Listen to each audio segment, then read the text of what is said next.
Continuamos, amigos. Palabras más, palabras menos. Se suma a nuestra mesa de debate Leonardo Buñac, economista. Gracias por atendernos. Muy buenos días. Aló. Leonardo Buñac, muy buenos días. Bienvenido. Muy buenos días, María Alejandra. Un placer y un saludo a todos tus radioescuchas. Un gusto conversar con usted. Le pedí una primera valoración acerca del impacto económico de este esquema 7+7 que viene aplicando el equipo de Nicolás Maduro en nuestro país en medio de la pandemia de COVID-19. Lo escuchamos. Bueno, mira, lo primero que hay que entender es que ya la economía venezolana en el periodo en marzo-junio ha experimentado una contracción económica sin precedentes. Al principio del año 2020 se había estimado una contracción anual para el cierre del año de un 15% aproximadamente. Recordemos que venimos de una contracción económica de 35 puntos en el 2019, un acumulado de casi 70%. La economía venezolana reducida, ¿verdad?, a un nivel de apenas 70.000 millones de dólares en términos de Producto Interno Bruto. La gente se preguntará si eso es mucho o eso es poco. Bueno, éramos 400.000 millones, un poco más hace 6, 7 años atrás. Hoy la economía dominicana tiene 86.000 millones de dólares de PIB, más grande que Venezuela. Guatemala es más grande que Venezuela. El Ecuador, que suele ser economía muy pequeña, más grande que Venezuela como economía latinoamericana. Así que entonces veníamos de una construcción económica sumamente importante. Y uno parte del principio de que en la medida que tú aplicas confinamiento, cuarentena, aislamiento social, en esa medida la economía queda cerrada y por supuesto se produce una suerte de profundización del nivel de actividad económica. Eso es lo que llaman el dilema de la doble curva, la curva médica, que es la curva sanitaria, para intentar suprimir a COVID-19, y por supuesto la curva económica. Bueno, ya el impacto que se ha tenido en el segundo trimestre del año 2020, lo que va de marzo a junio, ha sido realmente catastrófico para Venezuela. Una contracción económica sumamente grande, muy por encima del 35% aproximadamente de contracción entre marzo y junio. Por supuesto, el pronóstico de contracción para el Fondo Monetario es que al final del año 2020 tú te contraigas más o menos un 15%, ya eso no va a ser posible.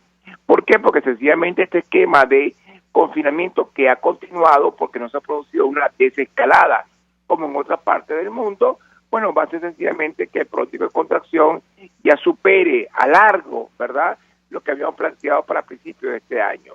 Estamos creyendo más o menos que la economía venezolana en global al cierre del año 2020 se puede contraer más o menos un 30-32% supuesto del empleo en la economía venezolana. Si tú le añades a esto lo que ya hemos acumulado de contracción en el nivel de actividad económica durante los últimos 6 años, que son 24 trimestres, bueno, te podrás imaginar entonces en qué nivel de bienestar y de prosperidad va a quedar entonces la economía venezolana. Bueno, le pregunto a nuestro invitado la viabilidad económica de este esquema denominado 7+7. Lo escuchamos. Bueno, básicamente el tema está en que la gran pregunta es cómo opera en estas condiciones la economía venezolana. Tú tienes dos impactos muy importantes, María Alejandra. Uno es un shock de oferta y otro es un shock de demanda. Para explicarlo en términos sencillos, ¿qué significa el shock de oferta? Mientras tú sigas de alguna manera, de alguna forma, perturbando la cadena de suministro, y me refiero claramente, cuando hablo de la cadena de valor de la cadena de suministro, me refiero básicamente a que ciertas empresas puedan producir los insumos, la materia prima, los productos semielaborados, los productos intermedios, para que el sector que produce bienes finales produzca y ofrezca bienes y servicios. En esa medida tiene una perturbación de la cadena de suministro, que es lo que se llama un shock de oferta. Pero por otra parte, tienes el problema del shock de demanda, de personas que no están laborando, de personas que no pueden, y sobre todo que dependen del día a día, que no puedan laborar, pues van a tener lo que se llama un shock de demanda, una caída muy importante, muy vertiginosa, definitivamente en su consumo privado. En otras palabras, hay dos variables que se van a ver muy afectadas con este esquema. Una es la producción permanente y ordinaria de bienes y servicios, y por otra parte se te va a ver muy afectado, sin duda, en la capacidad de compra del venezolano. Ciertamente el objetivo es suprimir COVID-19, pero creo yo que más debíamos comenzar a pensar en este momento cómo hacer para cohabitar con COVID-19, pero hacer que la economía funcione, porque realmente lo que se está produciendo bajo estos distintos ensayos y esquemas de confinamiento y de aislamiento, básicamente es profundizar los niveles de contracción económica en el país. La gravedad de la situación económica en nuestro país pasa por el proceso hiperinflacionario que no para, lo escuchamos. Sí, no, básicamente allí lo que tenemos que comentar es que recordemos que en el año 2019 la inflación cerró más o menos en 9.500%, cifras estimadas por la propia Asamblea Nacional.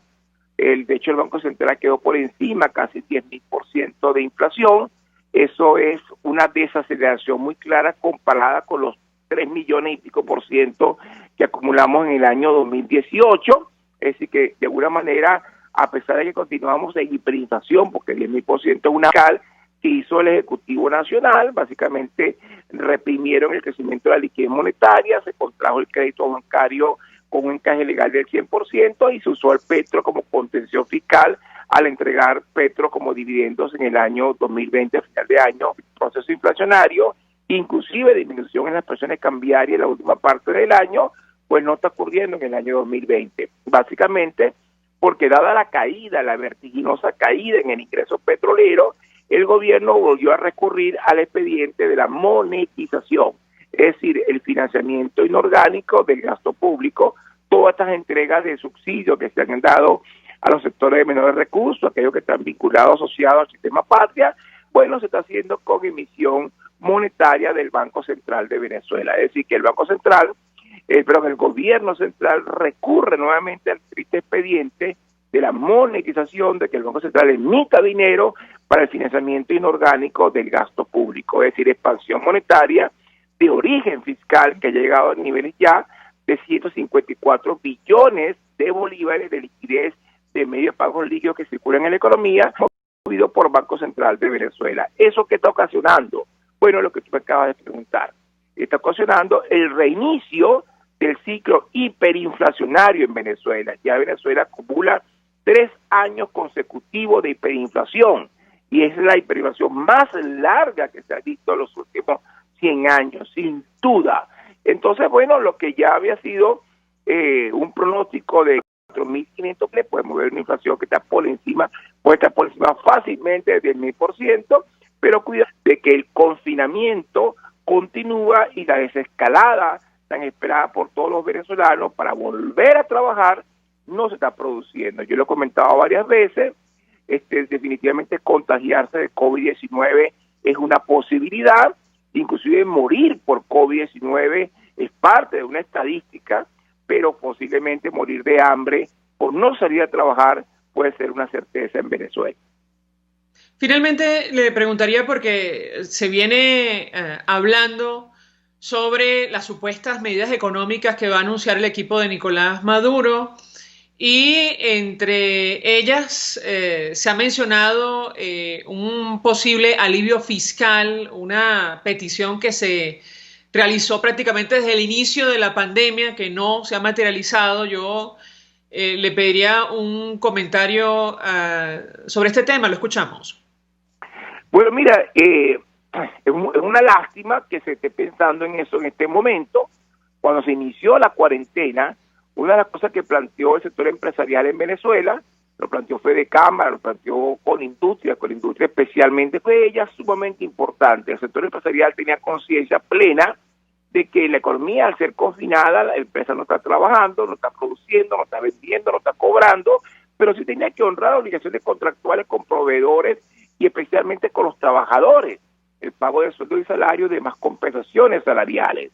Bueno, básicamente el objetivo de estas solicitudes del sector empresarial era que de alguna manera el sector privado venezolano debía gozar de cierta capacidad de flujo de caja operativo para honrar sus obligaciones, especialmente con los trabajadores. Y ahí la medida iban por 2 líneas. Una, la disminución del encaje legal para que el sector empresarial pudiese disponer de crédito bancario con que financiar flujo de caja operativo, pero por otra parte el diferimiento de pagos de impuestos sobre la renta, del impuesto al valor agregado, la eliminación de multas y sanciones, que definitivamente todo esto afectaba por ciento de 100 a 93%, que lo cual no tuvo prácticamente ningún impacto, y por otra parte el diferimiento fiscal, el diferimiento de las medidas fiscales no se logró.